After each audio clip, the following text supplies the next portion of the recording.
अस्सलाम वालेकुम दोस्तों, वेलकम करता हूँ आपको अपने YouTube channel learn with एमआरटीमी।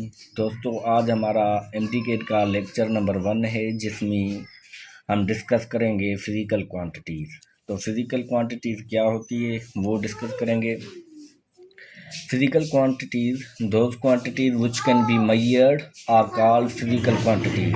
Physical quantities ऐसी क्वांटिटीज़ जिनको हम मेजर कर सकें, उन क्वांटिटीज़ को हम फिज़िकल क्वांटिटीज़ कहते हैं। There are 2 types of physical quantities. जो फिज़िकल क्वांटिटीज़ होती हैं उनके 2 टाइप्स होते हैं, scalar quantities and vector quantities. Scalar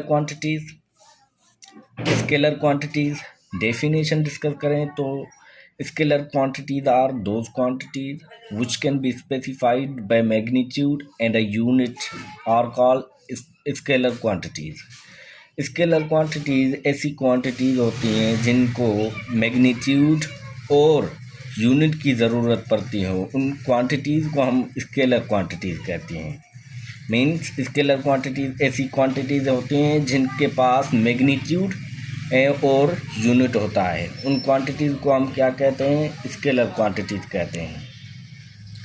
scalar quantities, these quantities do not need direction for their description. Scalar quantities को बयान करने के लिए डायरेक्शन की ज़रूरत नहीं होती।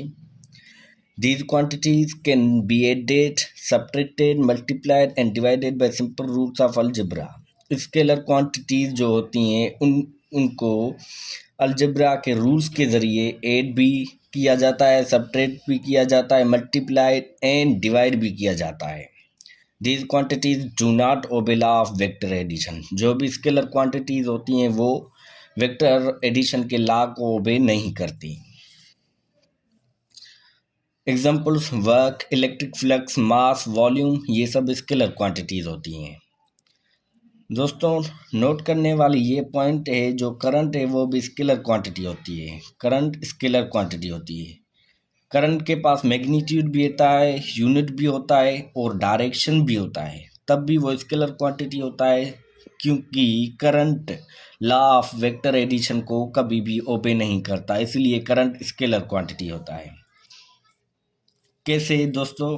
फॉर एग्जांपल एक वायर है, ये एक वायर है, यहाँ से 2 वायर्स इस वायर से कनेक्टेड हैं। ये 6 एम्पियर करंट आ रहा है एक वायर से, ये 6 एम्पियर करंट दूसरी वायर से, तो टोटल करंट कितना होगा?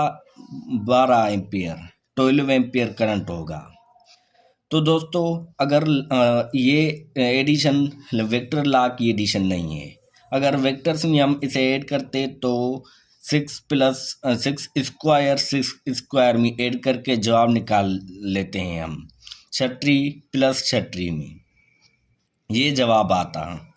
तो इससे पता चला कि करंट जो है स्केलर क्वांटिटी नहीं होती, वेक्टर क्वांटिटी होती है। तो दोस्तों, हम डिस्कस करेंगे वेक्टर क्वांटिटीज़ क्या होती हैं। Those quantities which have magnitude, unit and proper direction are called vector quantities.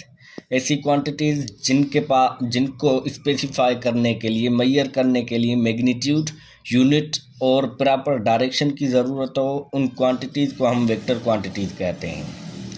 Examples displacement, velocity, force, ये सब वेक्टर क्वांटिटीज़ होती हैं। एक्सीलरेशन भी वेक्टर क्वांटिटी होती है। Representation of vector quantities can be represented in 2 ways. जो vector quantities होती हैं उनको आइडेंटिफाई करने के लिए, रिप्रेजेंट करने के लिए 2 तरीके होते हैं, एक एनालिटिकल रिप्रेजेंटेशन, दूसरा graphical representation. Analytical representation, the type of representation in which vectors are denoted by a letter with arrow और बोल्ड लेटर सच एज। दोस्तों, द टाइप ऑफ रिप्रेजेंटेशन, ऐसी रिप्रेजेंटेशन की टाइप जिसमें वेक्टर्स को denote किया जाए letter के ज़रिए और उन लेटर के साथ एरो हो। फॉर एग्जांपल, जैसे ये एक वेक्टर है ए, इसके ऊपर तीर का निशान है, एरो का निशान है, तो ये भी वेक्टर्स को रिप्रेजेंट करने का तरीका है। दूसरा, जैसा कि ये बोल्ड लेटर्स हैं, ये भी वेक्टर को रिप्रेजेंट करने का तरीका है। दूसरा तरीका है graphical representation. The type of representation in which vectors are denoted by a line segment with arrow. Graphical representation ऐसी रिप्रेजेंटेशन जिसमें वेक्टर्स को लाइन सेगमेंट के जरिए डिनोट किया जाता है और उस लाइन सेगमेंट के साथ एरो होता है। दोस्तों, जो लाइन सेगमेंट वेक्टर्स को रिप्रेजेंट करने के लिए बनाया जाता है उसके 3 पार्ट होते हैं। जो स्टार्टिंग पॉइंट होती है उस लाइन सेगमेंट की उसे हम टेल कहते हैं। Starting point of line segment is called tail. Ending point of line segment is called head. जो लाइन सेगमेंट की एंडिंग पॉइंट होती है उसे हम हेड कहते हैं। The length of line from tail to head. जो लाइन सेगमेंट के टेल टू हेड वाला हिस्सा होता है वो किसी भी वेक्टर के मैग्नीट्यूड को रिप्रेजेंट करता है। तो दोस्तों, ये है लाइन सेगमेंट जो किसी भी वेक्टर को रिप्रेजेंट करने के लिए बनाया जाता है। आज का हमारा लेक्चर पूरा हुआ। खुदा हाफिज़।